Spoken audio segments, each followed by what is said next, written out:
Hello and welcome to Letters from Main Street. I'm Kelly, Mama K, as you probably know by now. On the episode today, I have a very special guest, and we're going to talk about a bunch of different things, and I'll let you be surprised by the topic. But of course, it centers around disability. And that sort of thing. So, with that said, I'm going to introduce Sarah, who is our guest, and Hello. let you take it from there. All right, awesome. My name is Sarah Parker. I use she, they pronouns. I'm a disability justice advocate, as well as a fellow. I have lots of intersections here, but I am a queer, neurodivergent, BIPOC individual based in the Des Moines metro area. And Kelly has so graciously invited me to join on today's podcast. I was about to say, so forgive me if I'm fumbling around again, That's first okay. time and everything. Okay, so I so I've been chronically ill for 2 years now, and last month actually marked my 2-year anniversary. And with that big anniversary coming up, I've been really just kind of ruminating and reflecting on everything that had happened over the last couple of years. And I was given an opportunity to speak through the Des Moines Capital City Pride. They had a storytellers event hosted at the Des Moines Temple Theater, and I shared my testimony regarding my journey with long COVID and dynamic disabilities. And so, I guess to give you a highlight reel or just kind of the Cliff Notes version of things is that I'm sorry if you had questions you wanted to ask, please interrupt me at any time. I don't Oh want to yeah, just no, just keep going, and if I have a question, I'll let you know. I'm sure there'll be lots of edits, so I appreciate It's okay. your Yeah, flexibility. Okay. Okay, so we just have fun on this. okay, cool. So as I've been getting to slowly know you, Kelly, you had shared some things regarding your disability journey recently. And I just want to first and foremost congratulate you on finally getting an answer regarding Social Security and disability and everything. Yes, That is no small feat. yes, I, thank you. of course, you're so very welcome. I've been keeping track on social media, but this is our first opportunity being able to formally speak and engage. So this is really great to finally Yeah, get to know you and see you through this entire experience. I would like to say I'm newer to being visibly known as disabled, but I myself, I am neurodivergent. I'm ADHD or autistic, and I also have ADHD. This was something that I had been diagnosed with from a very early age, at least on the autism piece of things. I went to a specialty pre-K program, and back in the 90s, there wasn't really a lot of education or resources for uh, disabled children at all. Like, it just wasn't a thing. The no, thing no, you have a touch of autism, but you got over it. You outgrew it. And so I was like, okay. And so I was thrusted into the public school system for K through 12. And I was drowning. I fell through the cracks, and I felt like my parents lied to me. And I'm like, there's no way. I can't be autistic. Look at me. I'm in a subjectively normal school, and I don't present like other disabled folks here. And so I was like gaslighting myself or whatever. And I was like, okay, yeah, I'm cool. All is well.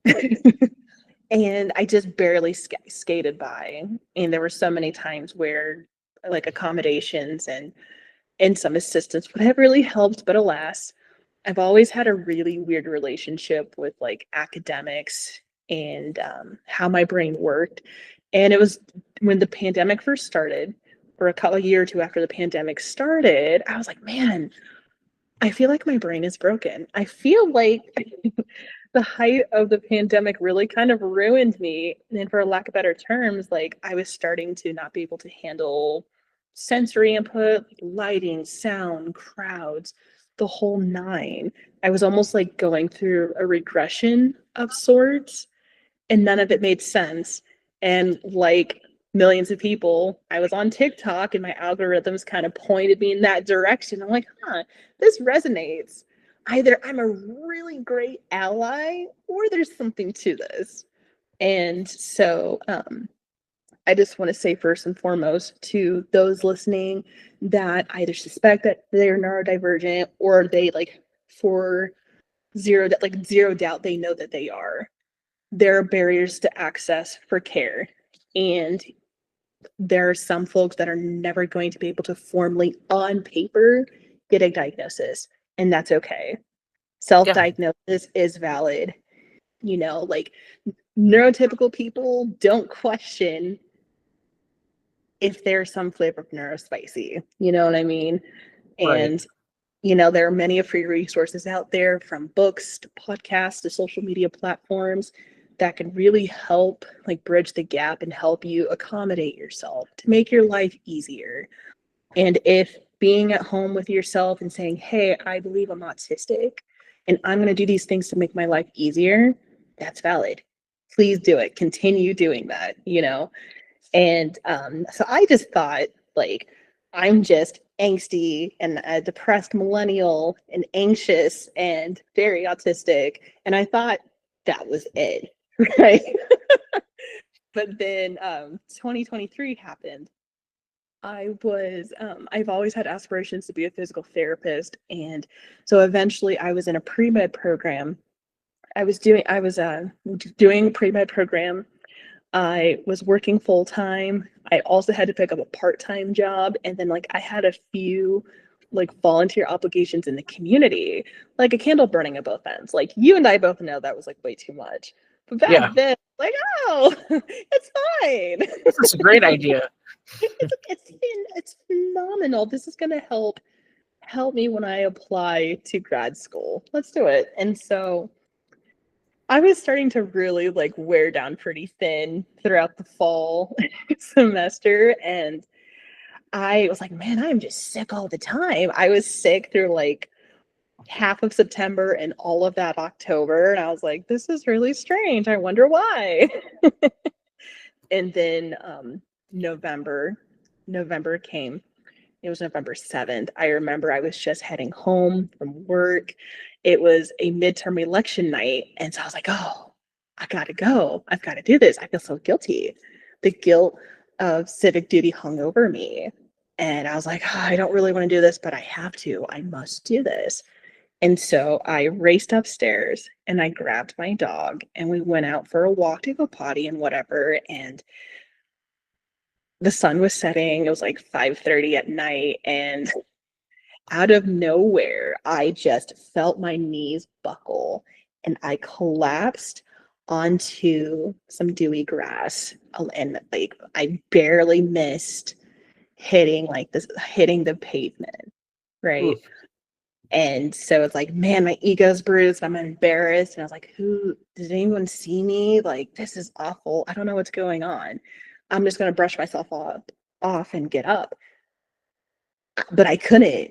I just couldn't. I just like kept staring at myself and staring at my legs and looking at my dog. And I'm starting to panic. And I'm like, why can't I get up?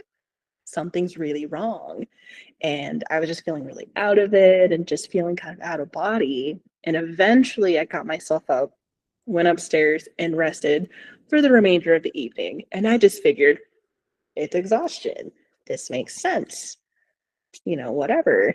And then from there, everything kind of just cascaded into this very unpredictable, very wild, very terrifying experience.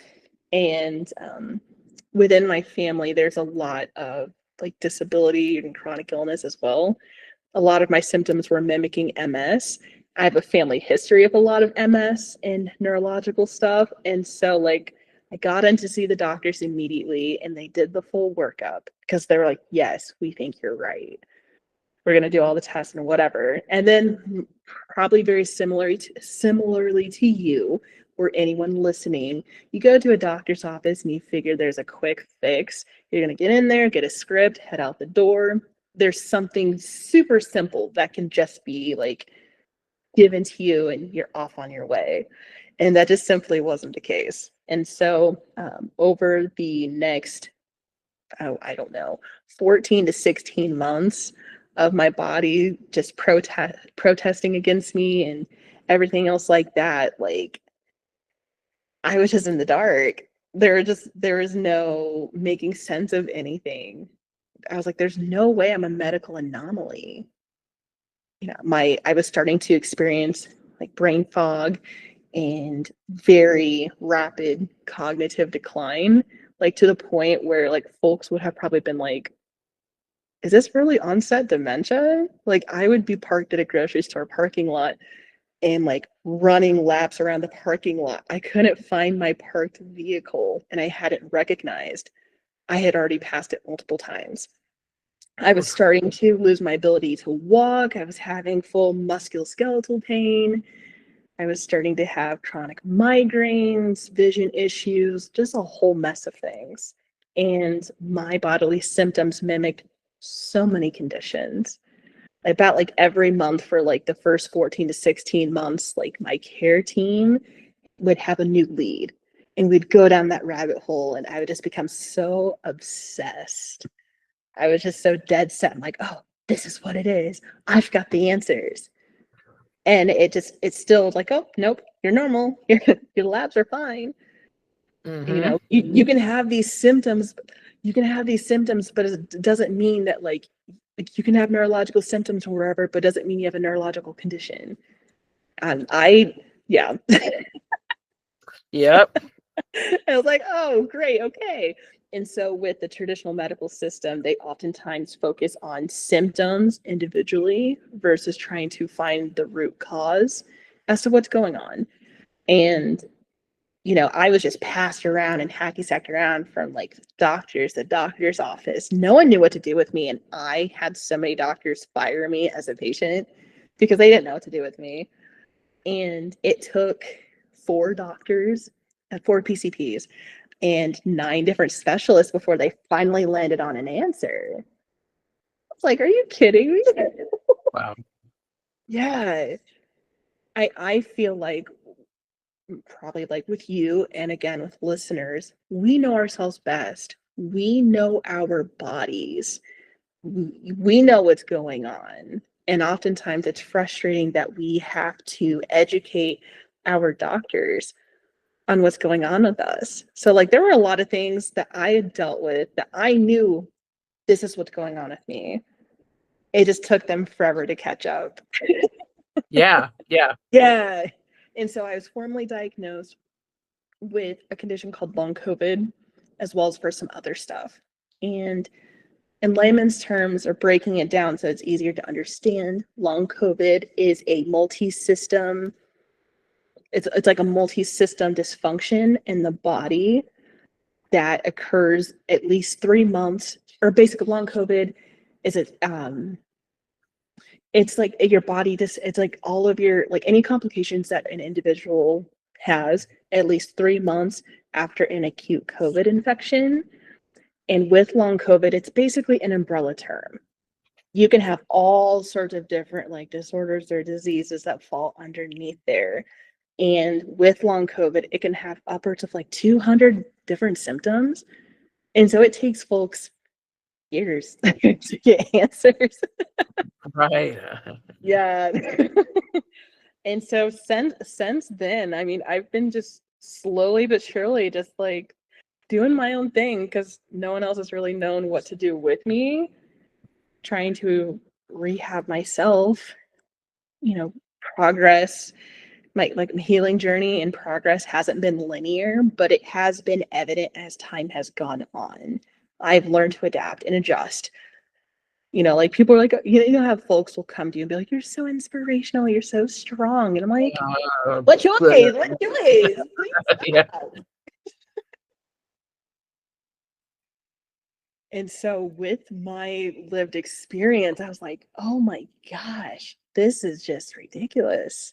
It was catharsis for me to start posting on social media my health journey. I was so isolated and alone. I'd lost family and friends, chosen family, partners. It's a very isolating experience becoming Mhm. disabled, and there's no preparation that you can do for it. You can't. And eventually I came to a point where I was like, if I can help an individual skip some of the steps that I took, and if I can prevent them from making the mistakes that I did and help them land or get closer to a diagnosis, then all of this garbage that I went through is worth it. Yeah. Yeah. We're so starved for representation in the queer Yes. community and disability community. So starved. And so I'm like, okay, like someone passed the baton to me, and now it's my turn to kind of like pay it forward or give back in a sense. Right. It's made me Right. really, it's made me really, really, really passionate about patient advocacy and accessibility. You never will understand until you are in that spot yourself. Right. Yeah, I made that mistake. I made that mistake of just, I thought I was invincible. Hmm. Not the case. Yes. How about for your journey? Have you always experienced or dealt with disability, or was this kind of a newer thing for you? It was a newer thing for me within the last couple years. I mean, I've like right around the time of the major COVID outbreak, I was having some back issues, and I hadn't had COVID myself, um, and it got to a point where I was had to start using a cane to walk because it hurt and was unstable. Finally, I did get a diagnosis. I went to a chiropractor and they took X-rays, and the back problem I had was very apparent. It was a spondylolisthesis. Uh, So most people know scoliosis that goes the spine is supposed to go like this and it goes like this to the sure. side. Well, spondies are the other way where they go in and the discs are slide apart, slide forward or backward, one or the other. So I have one of those issues. And so that explained the back problems. And then I still continued to have chronic pain issues aside from the back, um, extreme fatigue. Like I was walking through cement to get places sometimes.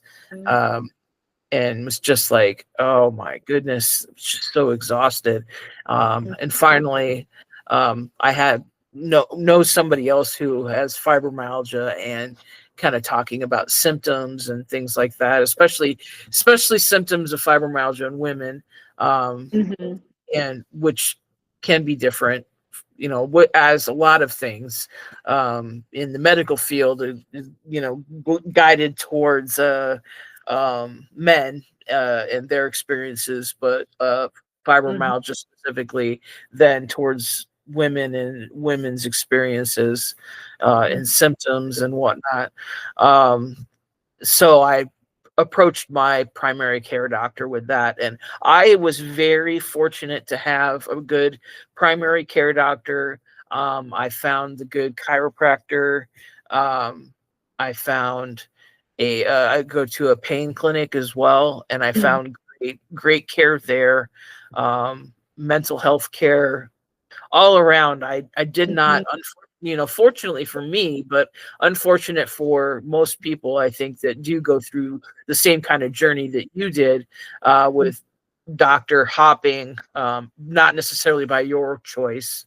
Um, No, no. yeah, but I was fortunate to have a care team that was right there and Mhm. in on all of it, and was like, well, if you think this is what's going on, let's send you Right. to this specialist to get some Mhm. tests done to see if that is probably something that we can narrow it down to. But as you may know, and maybe some listeners know but others don't, with fibromyalgia, there's no a test that actually says yes, you have fibromyalgia. It's more of a ruling out of other things. That So makes yeah. that's fun. Oh, Um, yeah. yes. So I was going to ask you a question too. We were talking when you were talking before about uh, neurodivergence, and Yes. you don't necessarily have to get tested and all of that stuff too. Right. But Mhm. in that sense, there's also a long journey that a lot of people go through, which is again that women Mhm. mask a lot Oh, better. 100%. Oh, absolutely. We're taught from a very young age how to do that. Even if you Absolutely. didn't come from any kind of like dysfunctional family background or anything like that, we were taught to mask. And so Absolutely. going into that thought of being not neurodivergent, um, Mhm. there's probably not even a reason to be tested, especially if you are a woman and an adult, because yeah, there's just not care out there for Mhm. adults anyway, Adults are but across the board, absolutely. yeah, it's if you're a kid, yeah, absolutely. There's a lot of resources and a lot of things available, but Mm. as an adult and getting a diagnosis or a self-diagnosis as an adult, there it's just sort of like, yeah, and okay, now what? Right. Just go on about your day. Right, exactly. Then No, you have to I do the self research and all of that to find out, like, you know, mhm. how to maneuver if there's different ways to maneuver through your everyday life, let alone just the course of the life experience as a whole. Oh, absolutely. Oh, yeah. It's a whirlwind. The only reason, honestly, why I pursued a formal diagnosis was because I often, okay, I'm guilty. I feel guilty saying this, but like it off and on, it took me about a decade to get through my associate's program at DMAC, and I was like Uh-huh. super embarrassed by it, and I had no idea what my disconnect was. And I dropped out and rejoined, and I flip flopped through programs so often, and so I was like, I need accommodations to help me through exams and testing and notes and all the things. And I was on a wait list for like 2 years. Or it was like 2 years of waiting before I could be added to a wait list. And then I had to wait like another 6 months after that before I could have my first consultation. And then Oh, I had like 4 meetings with my psychologist, and at the end of it, she's like, well, she contradicted herself a lot in my report. There was like this fat stack of like 14 pages of data. And she's like, yeah, well, like I know you told me like as a kid this is what was going on, but because of like your childhood trauma and very specific things you mentioned, I think it's just like PTSD and some other stuff. Like, for instance, my biological mother dealt with substance abuse issues when she okay. was pregnant, and so she's like, "Oh yeah, that's it." It felt kind of like a lazy answer. She's like, "Oh, Yeah. clearly it's this. You're not autistic. You're not this." But later on in the report, she's like, "Sarah exhibits huge signs of X, Y, and Z, and with her autistic journey and this, that, and the other." I'm like, wait, what? So which is it? And I did eventually get the accommodations at the end. And I was like, okay. So like pursuing a formal diagnosis can be a crapshoot regardless. Yeah. Because you mentioned earlier, it's like the medical research is so focused on young boys, young men, or folks assigned as male at birth. And then just like the rest of us, like women and AFAP individuals, we're screwed. Yeah. Yeah. we're because yeah, we are socialized differently, and just our makeup in general is completely different. The the Yes. the masking piece is a huge huge portion for why we get misdiagnosed. Whether it's like, oh, you're anxious or depressed, or oh, you're B cluster, oh, you're fine, there's nothing wrong with you. Yeah. It's exhausting. Oh yeah. Oh yeah. It took a lot of unlearning masking going through this disability process. Just like, no, it's actually to your advantage to show how much pain you're actually in, really, and how much you're dealing with. Because normally, masking, you'd be like, no, I'm fine. And on the inside, you're like in immense amount of pain all the time. And they're like, oh no, it's fine. I'm okay. Well, some of that for me was also like, I come from a career as a chef. So it's like, you show up to work and you do work unless you're, actually dead or in the hospital or in jail, kind of thing. So if you're not any of those things, you just keep grinding. Right. Oh, So, absolutely. yeah. So it was really hard to unlearn all of that to get through this thing of being like, okay, I'm admitting that I'm actually in pain, or I'm admitting that I'm having difficulty, managing XYZ or whatever mental health wise. Yeah, it's hard. Masking it's a trip. Dude, it really is. I feel like to my advantage, the silver lining in becoming chronically ill is that like I need to censor myself. I don't want to swear on your Oh no, podcast. go right ahead. Like the fucks to give are like non-existent. The older that I have gotten, less I care about things. And becoming disabled, I was like, oh, these are first world problems. I don't care. Like none of this stuff that I used to give a fuck about, nothing matters. Yeah. And the older I get, it's like it's almost like I physically mask, like wear a mask to like help myself with my immune system, but socially it's almost like nowadays it is so hard for me to mask. Like something I was like, oh, something's really broken, or I just don't care, and it's radical acceptance. Yes. But I feel so liberated now as I'm like learning how to unmask. And it sounds like for you, this has benefited you immensely. Yes. Learning to unmask to ultimately, finally, properly get formal disability. So I'm proud of you for all the efforts that I've heard. Thank you. So I can't even imagine. Thank you. Yeah, a circus from hell is really all I can describe it. Oh man. Plate spinning and jumping through fire hoops and riding the pony backwards and on tiptoes or whatever. It's just a crazy thing. Hopefully you didn't have to deal with too many lawyers or any. I've heard a lot of folks get denied the first few times, and some folks get a lawyer, and it's this whole long drawn out thing. Yeah, I did actually get an attorney after my first denial, which I was told that almost everybody gets denied the first time around.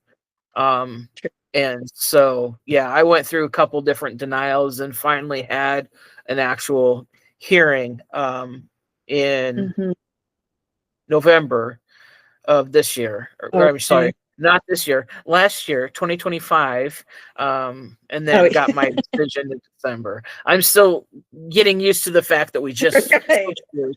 I just got used to writing 2025, and now we're in 2026. So I feel that. Yes. And so my question to you, because I haven't encountered it a whole lot, nor have I really been actively reaching out to find resources at all. But have you found with the intersectionality of being queer and disabled, have you found any kind of community out there that helps support, or just a lot of allies? I don't mean to. I know it's a weird face that I made. No, it's fun. Honestly, it's been a struggle. I'm so chronically online, but also, I mean, partially because I enjoy it, but also out of necessity. There's so many different, whether it's subreddits, Facebook groups, podcasts, people across multiple social media platforms that has been like my support, my solidarity, and my rock. Centering and learning from other disabled individuals has been the thing that has carried me through. When Yes. I did, like before I became sick, I was very much a huge in-person presence in the local queer community in Des Moines, going to socials and the bars and events and all the things. And when I was Yeah. no longer able to do those things, especially being medically forced to like become sober and not like drink or anything else like that, like people are just falling like flies Yeah. or dropping like flies and just people scattered. And that was something I had heard rumors of folks like, like those married folks and the wife gets cancer and the husband deserts her because she's Yeah. sick. I just figured it was stuff like that, but like, no, I have found like universally there are a ton of folks that like slowly lose their supports because folks don't recognize that chronic illness is chronic and it's Right. not going to go away. It's a lifelong thing. And so that is a struggle that I've been having, trying to find community. It's something I would hope to work towards. I have some Yeah. unique challenges in the sense of like my immune system is super shot. And so in order to keep myself safe, it presents some barriers. Also, similarly to what you had mentioned with like the chronic fatigue and trying to learn to pace yourself and not like overexert yourself. I Yes. suspect that I have ME/CFS, or what folks would call chronic illness or chronic fatigue. Yeah. Like for me, if I like overexert myself too much, I will be bedbound. And so that puts a huge barrier into finding like in-person support. But hopefully, I mean, it's 2026. While I don't think I'll be like cured forever with anything, I'd like to, hopefully find a better quality of life and Yeah. continue to raise my baseline and get plugged back in. How about Yeah. you? Have you been able to find community, Um, whether in person or online? Not so much in person, but I've definitely, just like you, have sort of had that lived experience online, social media and whatnot with different subreddits and primarily Facebook groups. Some of the Facebook groups I have found are just general, for like fibromyalgia or for different things, but not necessarily the queer and this kind of thing, or it's a big uh bundle of, we're all queer and disabled kind of Okay. thing. So it's not really like, queer people with fibromyalgia, or if you're queer people Right. long COVID or anything. No, not that we'd have to have separate groups, but I know that there's definitely some understandings of between people who've got all have fibromyalgia or all have long COVID, Right. or even Right. though with COVID, I know you said there's what 200 different symptoms or something. Upward. There's Up, up. You yeah, don't have but to it's have still a all of lot. them. Yeah, but Right. still a lot. And so you may not even have necessarily commonality with somebody else who's got long COVID. Um, Exactly. I mean, I guess to edit my answer from oh earlier, no, it's fine. Yeah, there yeah. no there is one person. So one of my best friends, their name is Mac. They like stumbled across something that I had like commented on Facebook or on Instagram. There was a community event that required like masking, and I made a comment like, wait, that exists in Des Moines? And they like, hey, listen, I'm a part of this disability justice group, and we help provide support to these demographics. Come join us.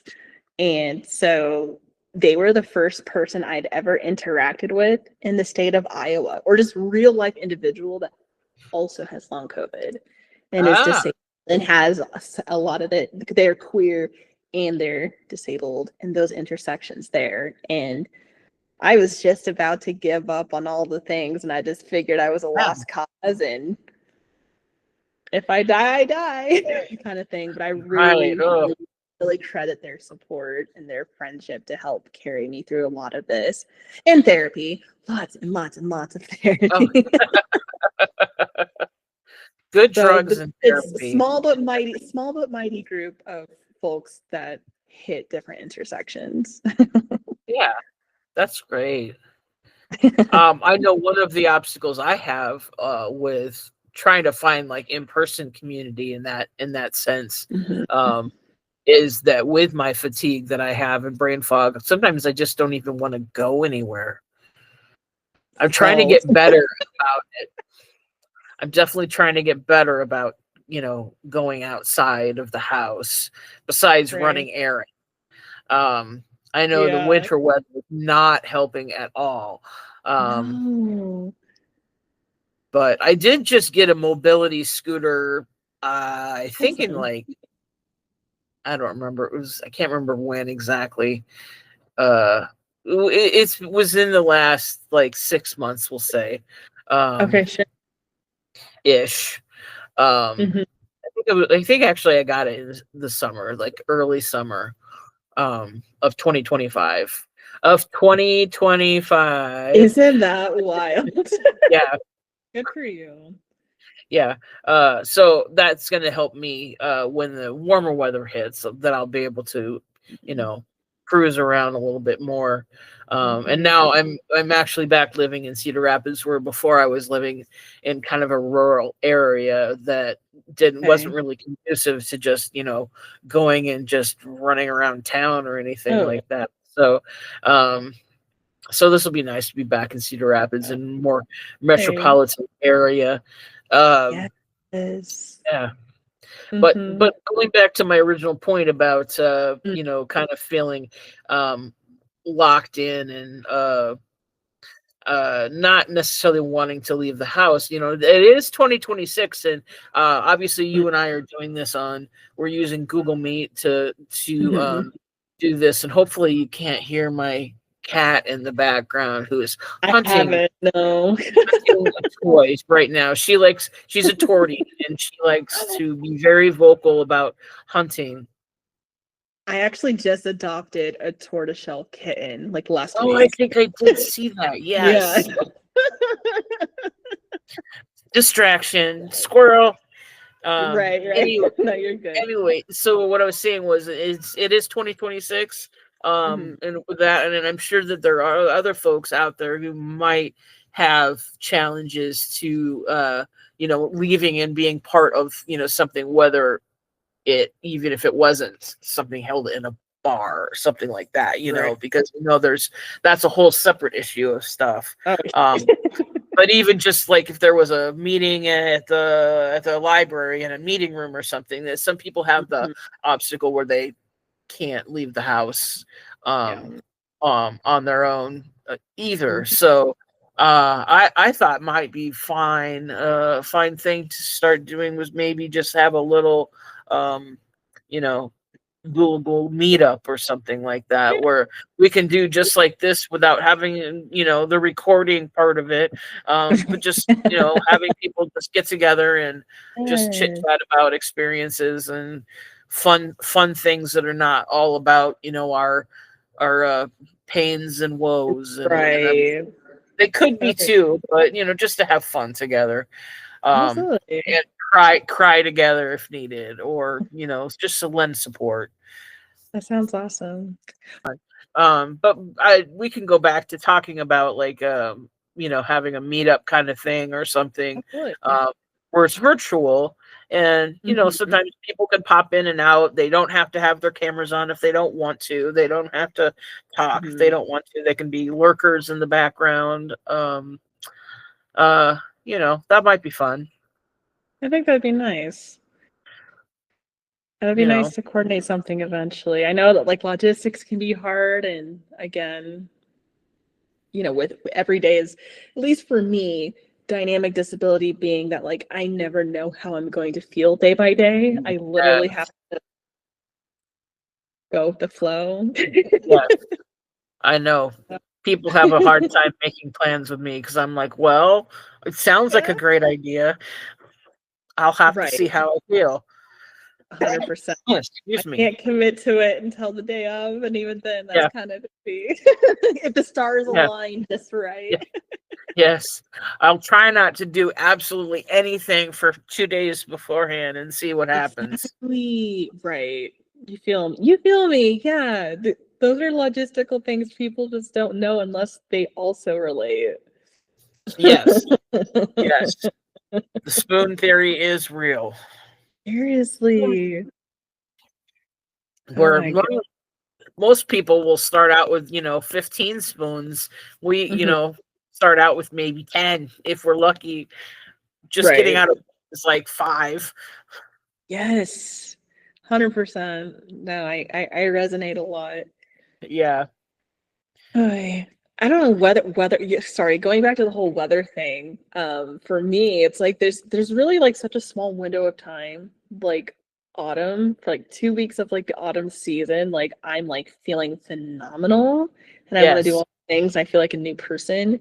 But for one of my conditions that I have is called dysautonomia. It's like Hmm. my body's inner homeostasis is completely broken. So it affects my blinking, my breathing, my heart rate, my blood pressure, and my temperature regulation.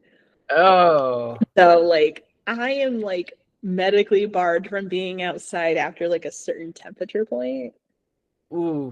So like that's also been a Yeah. barrier for me too. But I'll figure something out.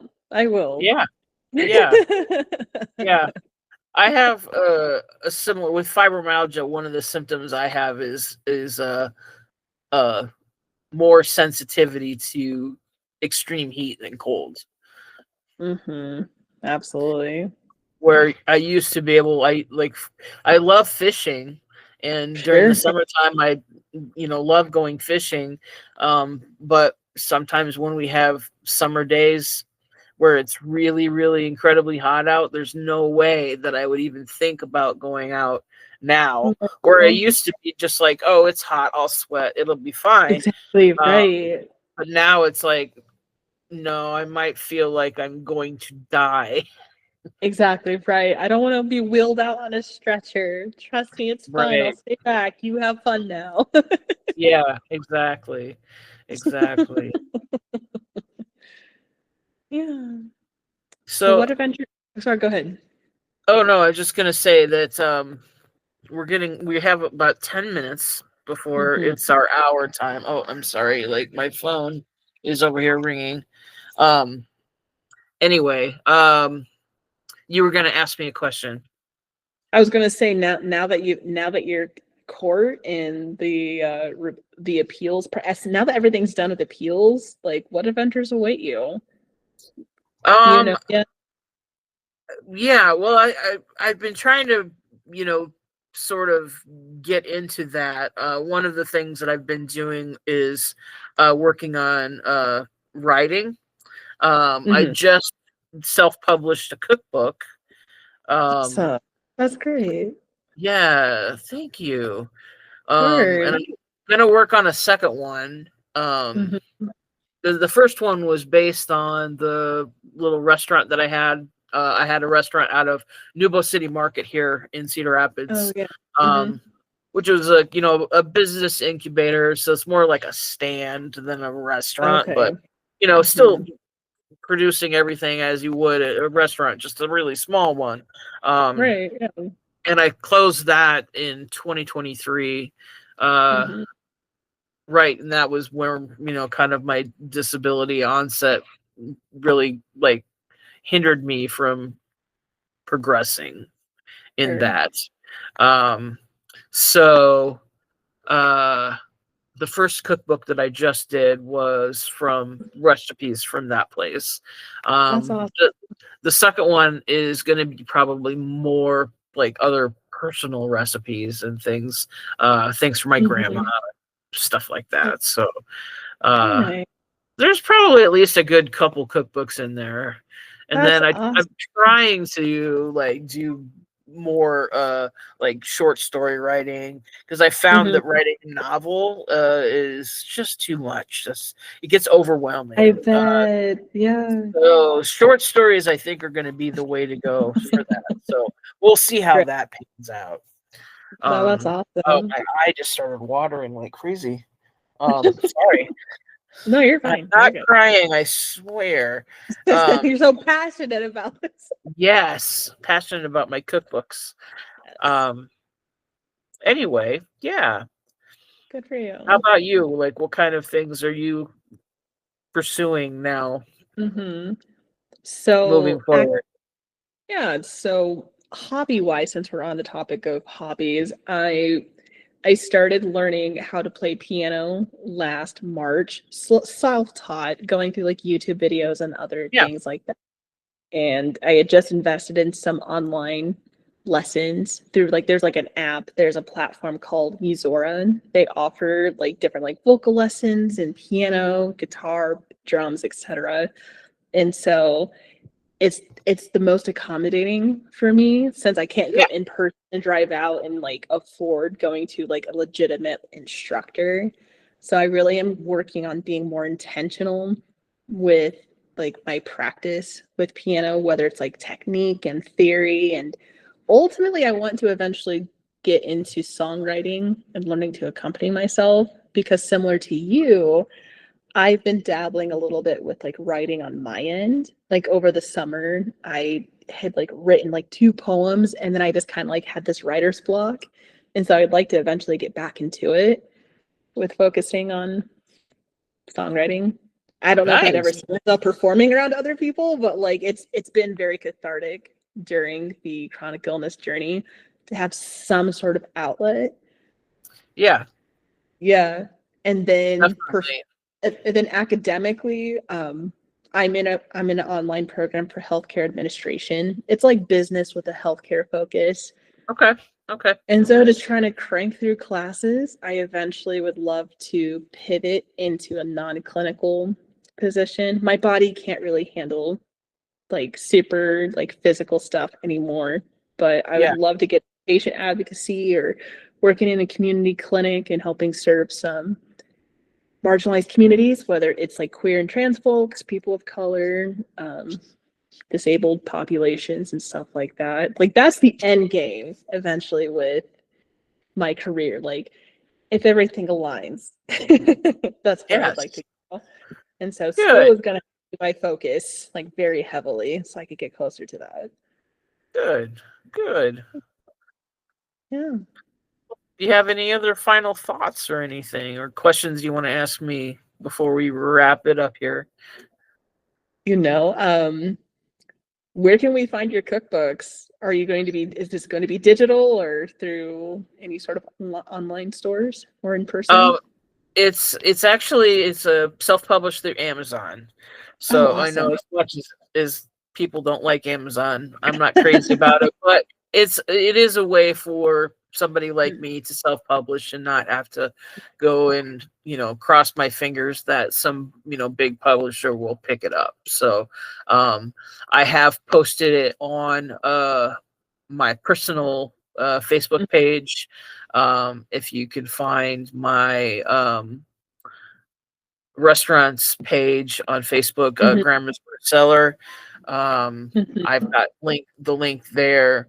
The media group, publishing group, kind of behind me, backing me up, Mhm.